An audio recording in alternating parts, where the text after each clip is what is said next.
किसानों की वर्षों पुरानी मांग पूरी हुई। राकेश टिकैत। तो टिकैत साहब, अब ऐसा क्या बदल गया जो इस मांग में गलत हो गया, या अब आप प्रोटेस्ट क्यों कर रहे हैं? समझना पड़ेगा इस प्रोटेस्ट के बहाने मीडिया आपको क्यों हीरो बना रहा है। नमस्कार दोस्तों, जय Shri Ram. Reality of Indian media part 2।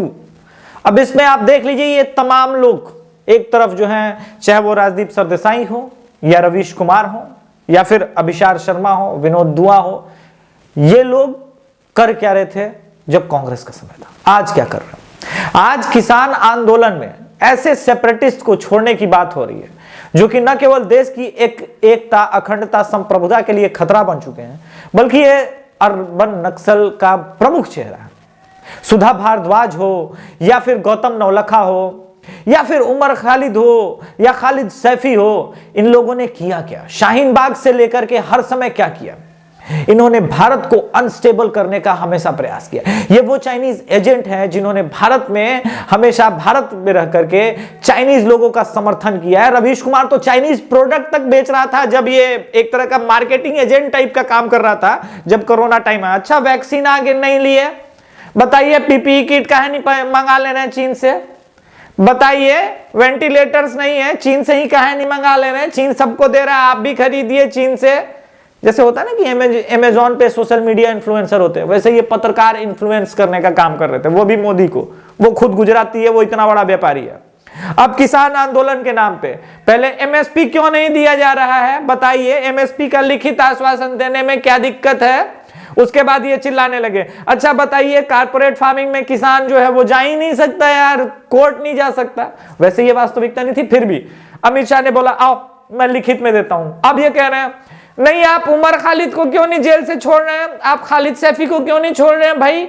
आप गौतम नवलखा को क्यों नहीं रिहा कर रहे हैं? गौतम नवलखा वो शख्स है जिसके पास जिलेटिन और डेटोनेटर्स पकड़ाए हुए थे, यानी नक्सली इसी का सहारा लेकर के बस्तर में यूं हमारे बीएसएफ के जवानों को और जवानों को मार रहे हैं और उड़ा दे रहे हैं माइंस बना करके। शर्म नहीं आता? इसको पत्रकारिता बोलते हो तुम लोग? धूर्त आदमी, निर्लज, पतित, लीचड़, जितने शब्दों का इस्तेमाल करूं वो कमी साबित होगा। मतलब फेक न्यूज फैलाने से चूकते नहीं, ये एनडीटीवी का है। अब आकर के बोलेंगे तुम यार भक्त आदमी हो। हां मैं भक्त हूं। तुम कौन सी मीडिया हो? राहुल गांधी मीडिया। ये धरना के नाम पे पिकनिक स्पॉट बन चुका है, जहां पे वो तमाम सुख सुविधाएं जैसे शाहीन बाग में थी, कंबल हैं, गद्दे हैं, खाने पीने की सुख सुविधाएं। कौन सा धरना है? धरना करते थे महात्मा गांधी, असहयोग आंदोलन है। यह धरना है तो पूरा का पूरा उपवास है, निर्जला है, पानी तक नहीं पी रहे। अन्ना ने हमारे सामने किया था धरना, हमें याद है। अन्ना 3 दिन तक कुछ खाए पिए नहीं थे, सिर्फ पानी पिए हुए थे।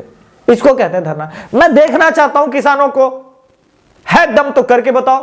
तुम अगर तथाकथित लोग किसान हो तो इस वक्त किसान धान की कटाई कर रहा है कहीं कहीं, और कहीं कहीं रबी की बुआई कर रहा है। उसके पास इतना फुर्सत नहीं है कि तुम जैसे झूठे लोगों के षड्यंत्र में जाके फंसे। जब लिखित आश्वासन सरकारें दे रही है, तब इनका ये नया डिमांड परसों शुरू हो गया था कि भाई उमर खालिद को छोड़ो। आप वो टैलेंटेड बंदा है भाई, आप उसको जेल में नहीं रख सकते। वो यूं करके नारे लगा रहा था, भारत तेरे टुकड़े होंगे, और ये नारे लगाने वाला आदमी को आप जेल भेज देंगे। ऑन रिकॉर्ड स्टेटमेंट है ताहिर हुसैन का। उसने बोला था कि खालिद सैफी और उमर खालिद ने प्लान किया था ये पूरा दंगा। जी, ऑन रिकॉर्ड स्टेटमेंट है, दिल्ली पुलिस को दिया हुआ। उसे जेल क्यों ना डाला जाए? शर्जील इमाम को भी छोड़ो भाई, वो चिकन नेक काटने को तो बोल रहा था, भारत की गर्दन काटने को बोल रहा था। कौन सा गलत? शर्जील इमाम का कैसे ये समर्थन कर सकते हैं सो कॉल्ड रूप से गांधीवादी, जिसने गांधी को 20वीं सदी का सबसे बड़ा फासिस्ट बोला था?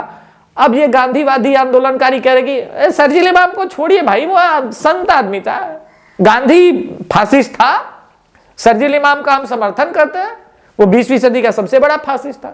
तो डिसाइड क्यों नहीं कर लेते? और ये मैग्सेसे अवार्डधारी पत्रकार डिसाइड कर ले कि भाई अगर इनका समर्थन करना है शर्जील इमाम का, तो आप मानेंगे ना कि गांधी जो है 20वीं सदी का सबसे बड़ा फासिस्ट था। ये ऑन रिकॉर्ड बातें हैं, कही है शर्जील इमाम ने।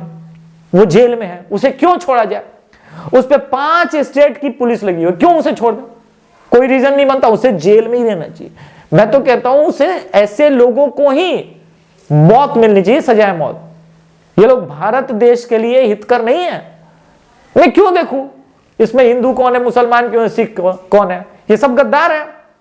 और गद्दारों की सजा जो है कम से कम सजाए मौत ही होनी चाहिए, ये मेरा विश्वास है। एक पत्रकार अभिशाप शर्मा भी है जो कहता है धान माने गेहूं, गेहूं माने धान, माने आटा, माने रोटी। जिस बंदे को धान और गेहूं में फर्क पता नहीं, दोनों को सेम बता रहा है, वो किसान आंदोलन पे ज्ञान दे रहा है। दोस्तों, मैंने कुछ दिन पहले आपको राजीव दीक्षित जी का वो वीडियो दिखाया था जिसमें उन्होंने कहा था कि एक बार इन मंडियों के चुंगल से किसान छूट जाएगा ना, वो अमीर होने लगेगा, उसके हालात बदल जाएंगे, वो आत्महत्या के दौर से बाहर निकल जाएगा। चाहते तो सब हैं, ऊपर से कहते हैं, पद दिखाते हैं, वो बदलना नहीं चाहते, क्योंकि वो बदल देंगे किसान अमीर हो जाएगा। तो ये फिर जो किसान आंदोलन के नाम पे ये इतने सारे पैरासाइट पल रहे हैं। अब योगेंद्र यादव क्या है? पैरासाइट है। कौन सा काम करता है? आंदोलन करने के अलावा, धरने के अलावा उसने जीवन में क्या किया? पर भाई इकोनॉमिक क्लास में घूमने वाला लौंडा है, उसकी पार्टी को 2019 में भारत की जनता ने थूक दिया उसके मुंह पे और नोटा से कम वोट दिया। मगर रवीश कुमार को देखिए, वो अपने हर प्राइम टाइम नमस्कार, मैं मैक्स से अवार्डधारी, हमारे साथ हैं योगेंद्र यादव जी। तो बताइए किसानों पे जो अत्याचार हो रहा है वो कितना मुश्किल दौर है, और क्या मोदी सरकार को इस्तीफा नहीं दे देना चाहिए? मनमोहन सिंह को बैठाते हैं सत्ता में, है? ये जो अंबानी के एजेंट बजे हुए, बायकॉट जियो, और जियो का बायकॉट करेंगे। तो जियो का क्या क्या मतलब? मुकेश अंबानी का तुम लोग बायकॉट कर लोगे? भाई तुम्हारे घर में जो बच्चे के दूध का बोतल तक आता है ना, उसकी भी प्लास्टिक जो है, जो जियो रिलायंस की कंपनी की होती है, और रिलायंस को ही तुमने नहीं बनाया। आज ये मनमोहन सिंह के साथ बैठे हुए हैं, मनमोहन सिंह हाथ जोड़े खड़े हुए हैं ना मुकेश अंबानी के साथ, तो कौन एजेंट है जरा समझ लो। अडानी का कौन सा एजेंट? अडानी तो तुम्हारे दामाद विकास योजना के साथ सीधे बैठा हुआ है, रॉबर्ट वाड्रा के साथ बैठा हुआ है, और तुम कह रहे हो कि मोदी। ये पत्रकारों ने क्रिएट किया कि मोदी जो है अडानी और अंबानी का एजेंट है, वरना ये एक्सपोज हो जाते कि ये तो दरअसल कांग्रेसी इनके एजेंट हैं। ये दरअसल रवीश कुमार, पुण्य Prasun Vajpayee, Abhisar Sharma, the wire, liar, news laundry, इन्हीं लोगों का काम है। इन लोगों ने समझा दिया है, भारत के लोगों के दिमाग में ऐसी बात डाली है कि नरेंद्र मोदी देखिए अंबानी और अडानी का जो है एजेंट है, ये उनके लिए काम करता है। इस देश के लोगों को शुक्रगुजार होना चाहिए, अंबानी का, अडानी का, टाटा का, बिरला का। इन लोगों ने भारत के लिए बहुत कुछ किया है। आप ये हमेशा तुलना करते हैं कि वहां पे इतना कारपोरेट रेवोल्यूशन आ गया, वहां पे नई नई चीजें बन रही है, आविष्कार हो रहे हैं। कौन कर रहा है? डिफेंस सेक्टर से लेकर के ये सारे काम, ये सारे आविष्कार, सारे वैक्सीन कौन बनाता है? अब जब वैक्सीन की ही बात कर ले तो वैक्सीन कौन बना रहा है? कारपोरेट कंपनी बना रही है, सरकार थोड़े ना बना रही है कहीं की भी। आपको यह समझना होगा कि इस देश के लोगों के माइंडसेट के अंदर एक चीज स्टेबल कर दिए इन सो कॉल्ड घटिया, नीच, लीचर, पतित पत्रकारों ने, कि कारपोरेट तुम्हारे दुश्मन है। टाटा हो गए, अंबानी हो गया, रिलायंस हो गया, ये अडानी हो गए, ये सब दुश्मन है तुम्हारे। तुम्हारा दोस्त कौन है? ये भिखारी, ये भूखे नंगे लोग जो चार्टर प्लेन में घूमते हैं तुम्हारे साथ इकोनॉमिक क्लास में। तुम धरना करो, इकोनॉमिक क्लास में ये घूमते हैं। ये लोग तुम्हारे दोस्त। ये गौतम नौलखा, ये योगेंद्र यादव, ये उमर खालिद, ये खालिद सैफी, ये सफूरा अजगर, ये तुम्हारे दोस्त हैं, और ये कारपोरेट वाले तुम्हारे दुश्मन। तुम महंगे, जब जियो के बजाय नहीं था और तुम महंगे डाटा यूज करते थे, वो ठीक था। जियो आ गया, रिलायंस ने महापाप कर दिया। क्या है आज भी? क्या है? 149 में 1 GB आपको मिल जा रहा है 24 दिनों के लिए, तो महंगा है भाई। जब 295 रुपए में 1 GB मिलता था एयरटेल से, तो अब बायकॉट तो कर लो, बायकॉट क्या फर्क पड़ता है? इस बायकॉट में अपना पिन अलग से यही पत्रकार मार रहे हैं। रवीश कुमार हो गए, ये रवीश कुमार वो है जिसके चैनल के मालिक पे ईडी का केस चल रहा है, आय से अधिक संपत्ति के मामले में।